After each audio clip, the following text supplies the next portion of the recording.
Hello, everybody. Welcome to Real Talk. Sorry for the delay, but we have been having major technical difficulties, and I think it started even before this horrible weather came. Yes, I agree.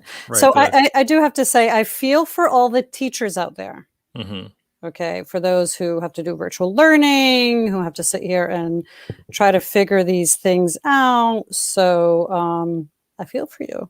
Yeah. So tech dependent. So Yes. Wasn't that yeah. Shaka Khan? I feel for you. Yes. Yes. Okay. Written by whom? Prince? There you go. See, Yes. you love Prince. You always try to fight I it. never said I Yeah. didn't, but I don't have such an affinity like, Dr. Philosophy does, Yes. you He has know? a something So, there. But yeah. yeah, So, so we are here, and I'm Doug mhm, Handy. See, there you they know go. who you are. They don't know who Uh, I am. Anyway, That's all it. right. So, Welcome to Real Talk, Our Space. Did we say that? I think we did. Okay. Yes. All We're just so like, "Rah." right. I know. One of those days. It's one of those days. It's Yes. hump day. Yes. So, Yes. today we honor and celebrate Black history. Today with the co-founder and president of a museum that is located right here in Baltimore, Baltimore, That's right. and recognized nationally and throughout the world. Now that's big, Yes. right? And I got to give the credit to the person because she's also a sister, who runs the world. So we're proud that we have her on our show, and we'll announce her in a second. Yes, and I'm extremely excited, just like a beer. This is it's an institution. It's you know, we'll get to the intro, but this is a Baltimore landmark. It's a nationally recognized site of distinction. It was listed as, I think, one of 10 civil rights Oh wow! locations that must be visited. It was USA Today. So really just very excited to have with us, the co-founder of this institution. So Hmm. we are excited about that, and can't wait to bring her on. Yep. So before we do that, of course, you can follow us on Twitter at Real Talk Our Spa One, or on Instagram, Real Talk _ Our Space. You could always email us if you have an idea, or if you know somebody who'd like to be on our show, or if you'd like to be on our show and you have something really cool you want to talk about. That is our email. And of course, please subscribe to our show at Real Talk Our Space. So before we bring our guest on, do you want to look at our comments? I think we have a couple of comments from somebody that we know. Somebody we do know. So he's giving me the charge. So there's our good friend, Keith, Mm-hmm. aka Dr. Philosophy. And Mm-hmm. then I love this, and it's a vital part of history. Baltimore Zone, love it.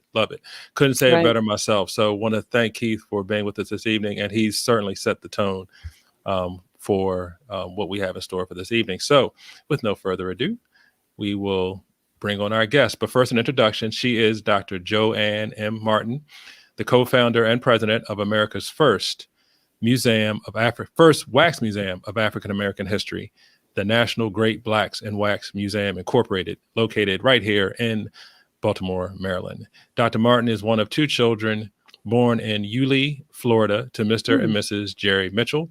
She graduated from Florida A&M University with a Bachelor's of Arts in French, Case Western Reserve University with a Master's of Arts in Reading Education, and Howard University with a Doctor of Philosophy in Educational Psychology.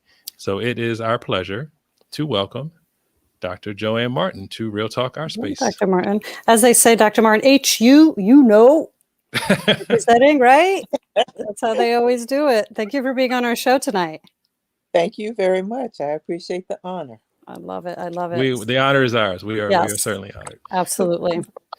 So we always like to dig deeper because I'm a huge historian, and Doug is by default because he's my friend and colleague and he has to. But we like to know people's backgrounds and their own histories. So what is your migration story? So we found out that you were born in the South, Florida Yes. to be exact. So what is your Yes. migration story? My late husband Elmer and I met at Atlanta University. Mhm. We moved from there to Cleveland, where he was a PhD student at Case Western Reserve, and taught at Cleveland State.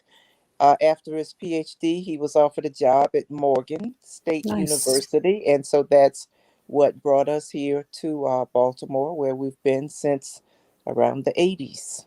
Nice. So your HBCU roots run deep. Very deep. Very deep. Love it. Florida A&M, Atlanta University, Howard University. And Very Morgan. nice. And right, And and Morgan. Morgan through your late my husband, right? Yes, so your late husband. Morgan, my late husband, and I taught at, I ran the tutorial program at Coppin.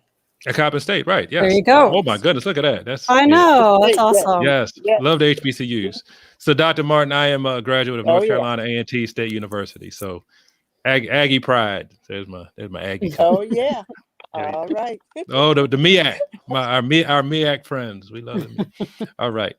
So that's how Dr. And we are so grateful that you did go to that you came to Morgan State and you stayed in Baltimore and you put together this institution that we have grown to know and love. So so why a wax museum, Dr. Martin? And I guess why the wax museum, how the wax museum? I guess give us that story. Like how did you arrive at that?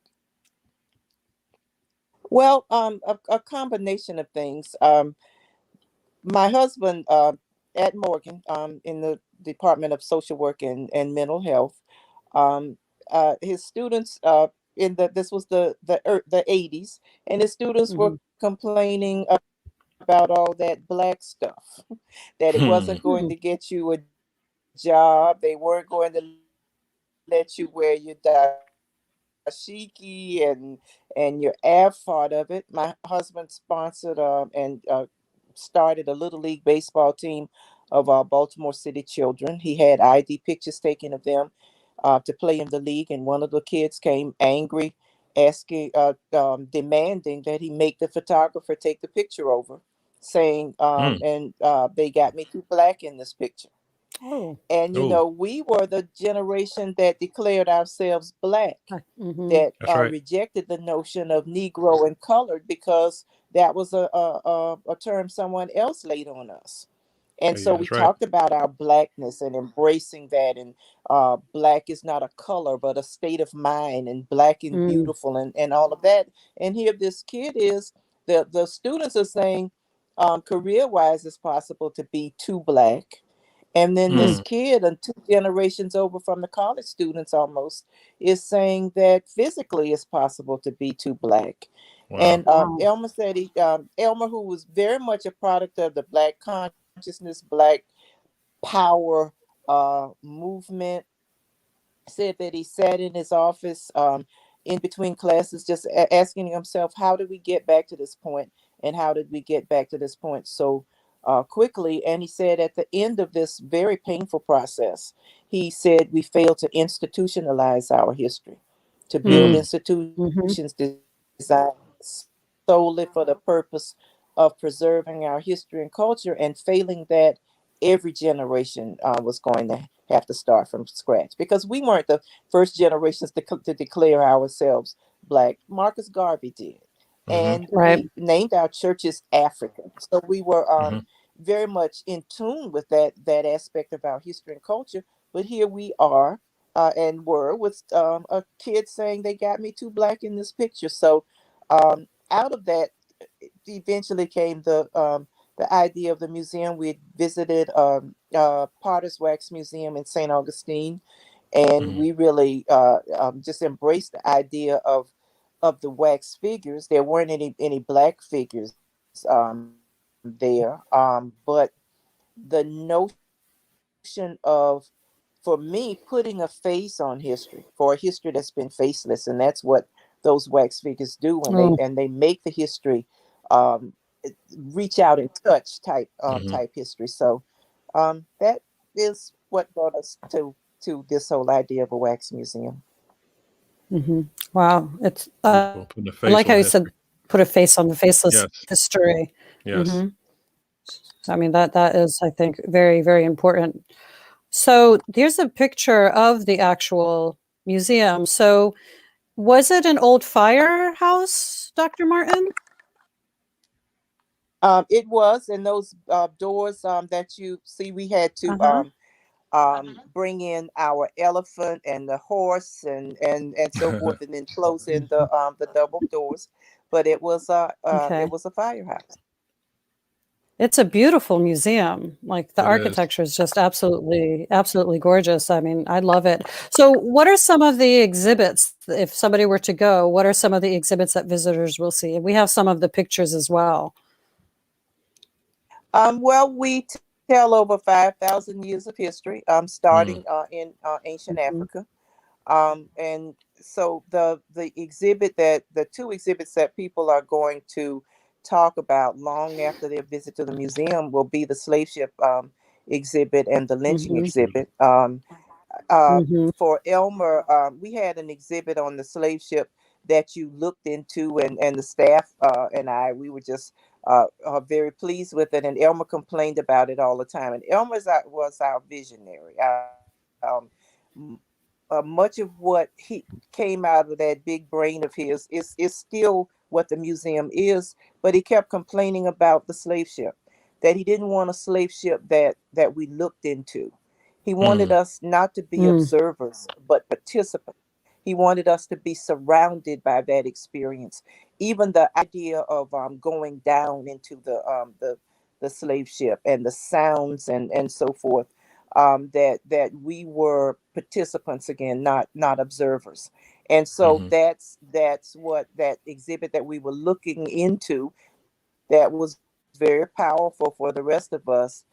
It became the slave ship exhibit as it is today. And then the notion of a lynching exhibit. At first off, Elmer said that there had to be yardsticks by which we measure our history. That it mm, can't Mm. just be about Rosa Parks not wanting to give up her seat on a bus, because that's not a yardstick if you don't understand that Rosa Parks, that one act alone could have gotten her lynched. It mm, and Mhm. so for the lynching exhibit, that it was very much a real part of our history. It was a part of the struggle, and that museums, if they couldn't be true to that story and tell it in all of its raw reality, then they shouldn't tell it. But that many museums were going to want to make it a temporary exhibit, make it fill it with so many abstractions that you didn't know the horror and heinousness of it, and they pat themselves on the back and then move on. So Mhm. Elmer said it was a permanent. It's a permanent part of what we have had to struggle against. So it needed to be a permanent exhibit, and that's what it is. But Mhm. also mm, that the connection there is, the Boulevard of Broken Dreams, where we're looking at the dangers of becoming label slaves, and the hmm, danger of what we do to ourselves in terms of homicide and so forth. So that's a very much a part of it. Those messages and connecting the past to the present as a way of helping to shape our future, was also a part of that. Elmer wrote a message from the ancestors, in which the ancestors say to current generation, we didn't die by the millions for you to kill one another by the thousands, mm, for example. So those mm, very strong and powerful messages are a part of who we are and what we do. mm. And Dr. Martin, along those lines, here's one of our our faithful, Herlene, and she talks about, it's one of the first places that she went in her bid to hear about the journey of American Blacks. Powerful place, and it's interesting you end on that note that you ended on, Dr. Martin. And I will tell you, it's been several years since I've been. It stays with me, though. It lingers, and it is an immersive experience. It is absolutely essential that you visit this museum to get this experience. And I'd love to hear you describe, because it's bringing it back to the experience I had when I was there. So I love your descriptions and how you and Elmer brought it all apart. You and Thank other you. Dr. Martin. Mhm. Other Dr. Martin. So, Dr. Thank Martin, you. Thank you. we have some images of some of the exhibits. If you could just tell us a little bit about them. This is the ones I picked. Here's the one about the slave ship. I believe this is Thurgood Marshall, and probably, I'm not sure, I can't see very well. But then you have the legends here. But some of the ones that you sent me. So here are these two. What exhibits are these? If you can tell us. Okay. Well, there's Mother Mary Lang from Mm-hmm. Baltimore, school for girls. Started Mm. the Oblate Sisters of Providence. Okay. She is still being considered for sainthood. Sainthood. Yep. Next to her are members of the of sorority, the Alpha Kappa Alphas, and I'll be in trouble with the Deltas and everybody I was just else. going to But say, I'm sorry. Ah, and I'm a Delta, not an AKA. I need to point that oh, out. okay. So it wasn't. So you appreciate Um, the elephant in the background, Dr. Martin, don't you? yeah, yes, I do. Uh, with So, Mother Mary Lang, I'm sorry. she's Hmm. a part of our Being Literate, Being Free presentation and virtual tour, and the ways in which she created a school for Black children, and eventually Hmm. she and the Oblates had schools that taught poor Black children, brought education to them all over the country. Here's this one. Walking in the footsteps of our ancestors. You did speak about the ancestors.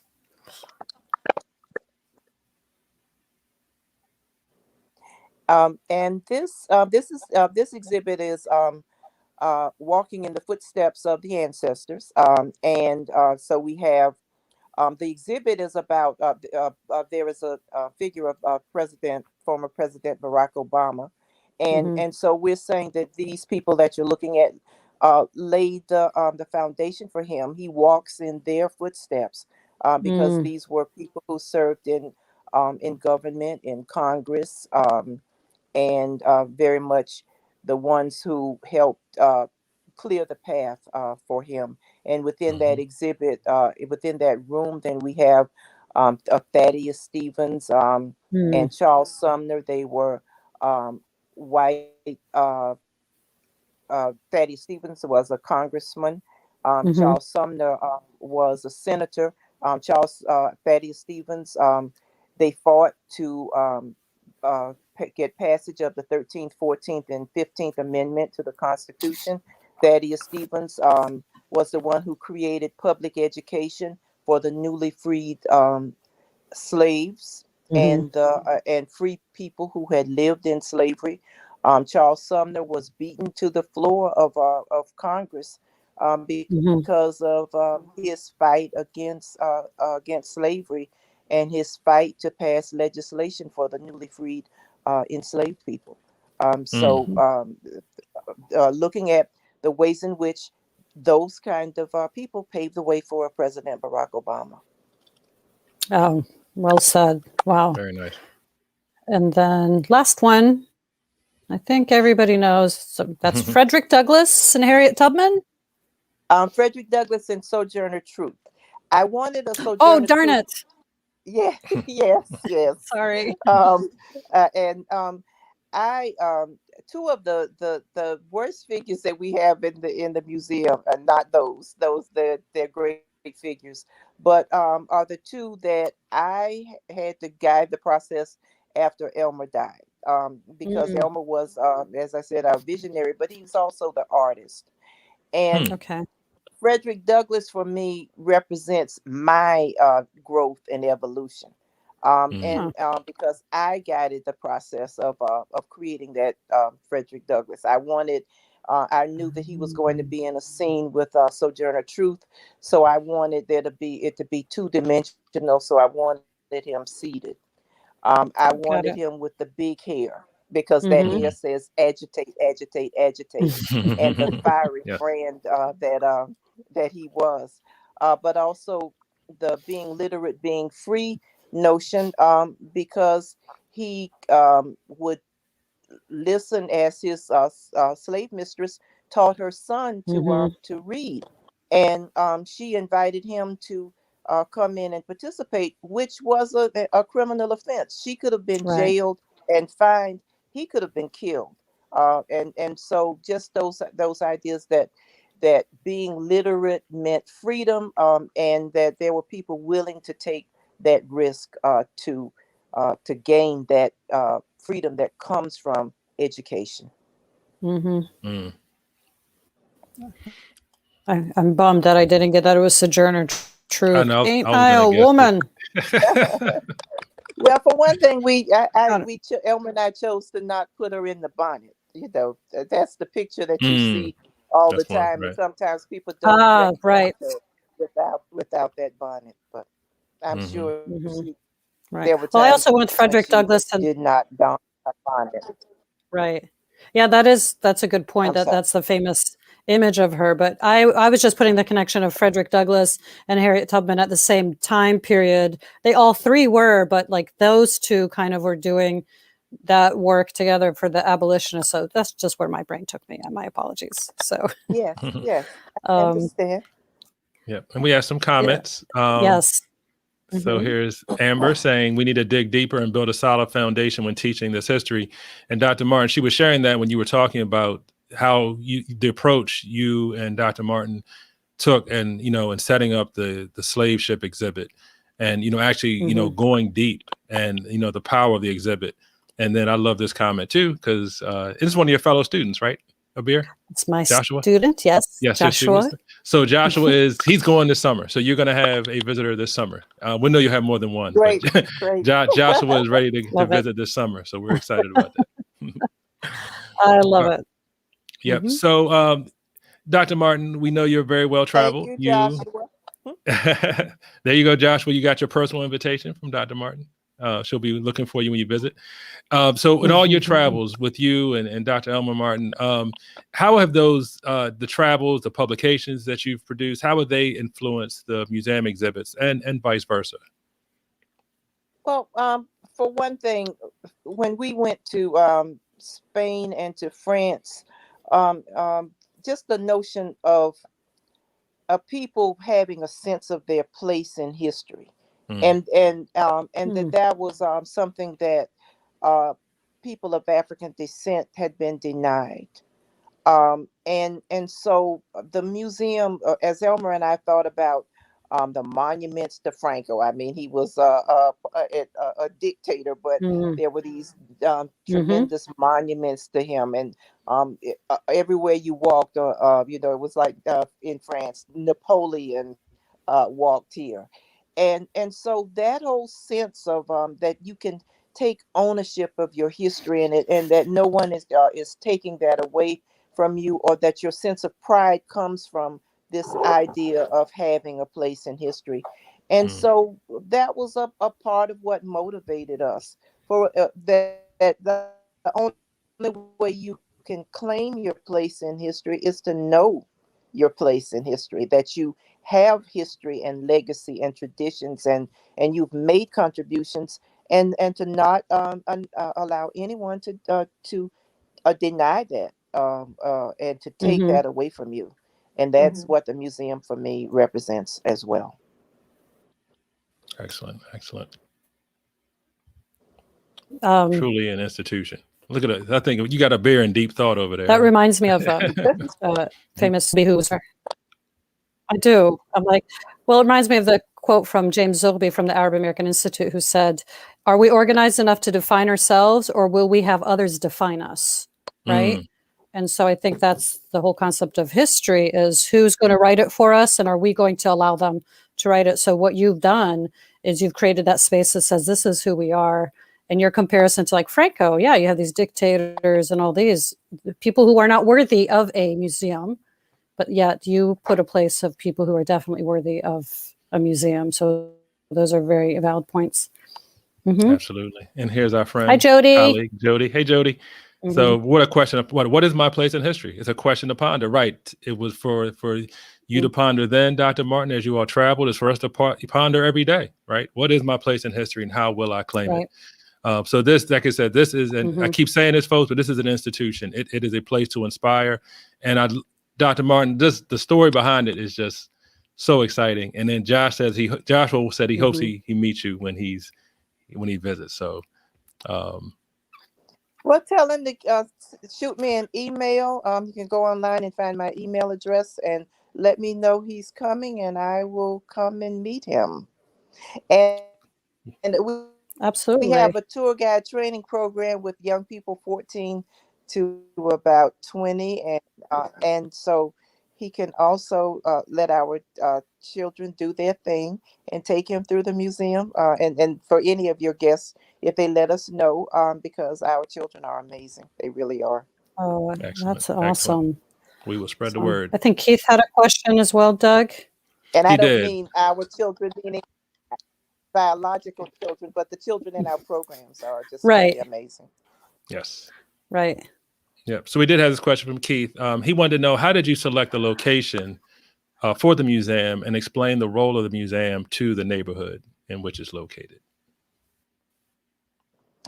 Elmer said that conventional wisdom all over this nation is that you hide your poverty areas. Mm. And once you succeed in hiding them, then you can succeed in neglecting them. But that we were going to create a museum right in the heart of the African American community to show that tourism can thrive in a unconventional setting. That not all of the resources need to be down at the harbor. Right. That neighborhood should matter, and that community development and cultural development go hand in hand. And so that that was the motivation, and because that's where our children are, and they Right. need to know that they don't have to always leave their communities to find something worthwhile, and that we as a city and leaders need to embrace that idea that Mm-hmm. not to ignore our neighborhoods or Mm-hmm. and to stack everything outside of our neighborhoods. Mm-hmm. Mm. Right. So powerful. So I must say, this is, I guess, keeping it personal, local, immediate. So Dr. Martin, when I visited, I'll never forget, I was in college. I was finishing up at A&T, and I was dating someone at the time, and she was from North Carolina, and I wanted her to visit. And you're right, we spent the majority of our time around the harbor, that downtown area. But I said, we've got to go to Great Blacks and Wax. And we made sure we went there. In addition to, like you said, we had these tourist spots, but then we had, this place we must go to. And I think we went there. We went to everyone's place. So we wanted to make sure we went into our neighborhoods and went to our institutions to get that experience of those that actually, like you said, chose to invest in our community. So thank you for sharing that too. And Keith, thank you for that question. Mm-hmm. So, Dr. Martin, I know with everything being virtual, and I just feel like society is shifting in a lot of ways. Do you think people are losing interest in museums? And if so, how do you maintain memberships?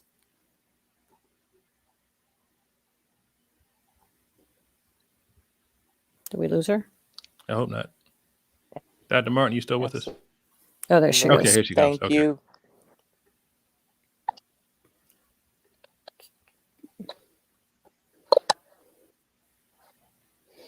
I hate technology. I'm saying this out in the open. I hate technology. Know, right? I wish we were all just sitting around having a conversation. Right? The three of us and everybody in the chat just sitting around talking in person. Oh my gosh. There you go. I know, okay. We're like hanging on every word. It's like the griot. We're waiting for it. So while we're waiting, we'll see what other people are saying. I feel you, Hurley, Miss Kitson Walters calling some people out.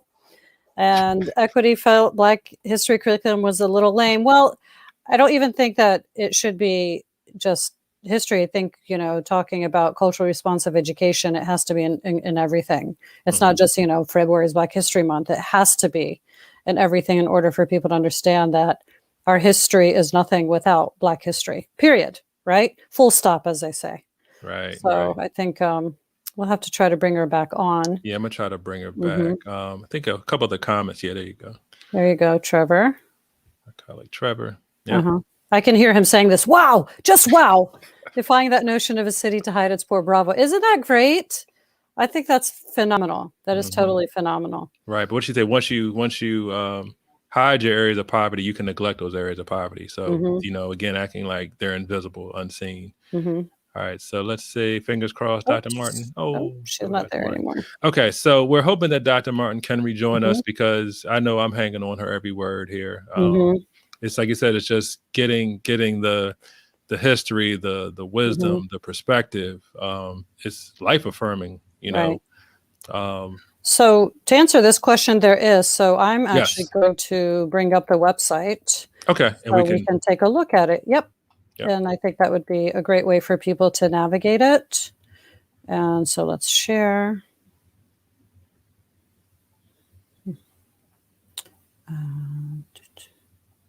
Okay. Yeah. Share audio if there's audio. So here's the museum. You have exhibits. Here's some events, visitor information. And I'm sure there's tours. And now that they do have virtual tours, I believe Dr. Martin said that they do have virtual tours, and you have everything right here that you can do and look for. So if you go to the website, and here's the location for everything. And if you go down for contact, I'm sure you can send her an email. Yep. And see. There you go. Yep. And I think Dr. Martin is back with us. Okay. Let me see if we can bring her back on. Let's see. Dr. Martin, can you hear us?